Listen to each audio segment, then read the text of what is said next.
برایي سپوږمۍ پوره ترنځي نیولې وه. دا پله دا ښایسته ننداره د نړۍ په خورا ډیرو هیوادونو کې د لیدو وړ وه. هلکه دا اوس ته په چیش پسې ګوره هغه سپوږمۍ پر سره کوم دوړو نیولې ده.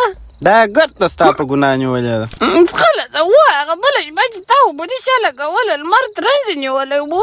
سړیه ښه دی تیاره موقع ده چې د باورونو ور اخوا دا موضوع علمي درته تشریح کړم.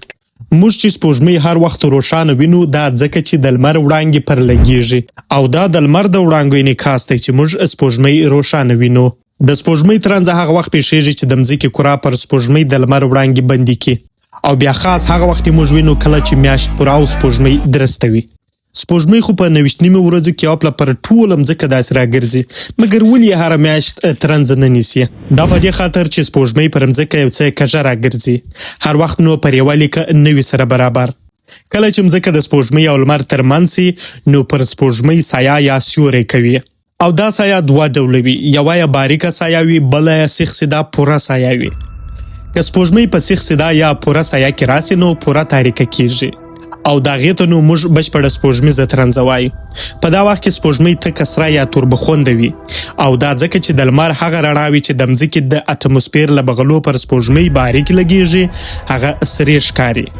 د مځکې اټموسفیر د لمر لنډې څپې لرونکې شنې وړانګې راګرځوي او سرې وړانګې چې اوږدې څپې لرونکې دي له اټموسفیر څخه تیریږي او پر سپوږمۍ لګیږي.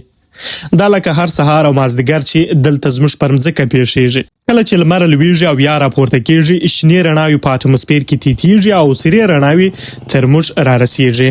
که سپوږمۍ د مځکې په باریکه سایه یا لوی سیوري کې راسي هغه وخت موږ د سپوږمۍ ترنځ نسو لیدلی ځکه بیخي باریکه وي او که یوه برخه په پوره سیخ سیده سایه کې راسي نو یوه برخه یې ترنځ نیسي.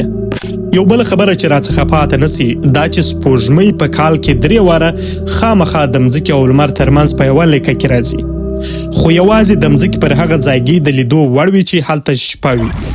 د هغه خبرې مې یو ګړی مخکې دوی ته هم وکړلې. دا به زه چې هم درواغ یم ځکه به پر سپوږمۍ سایه نه کوي.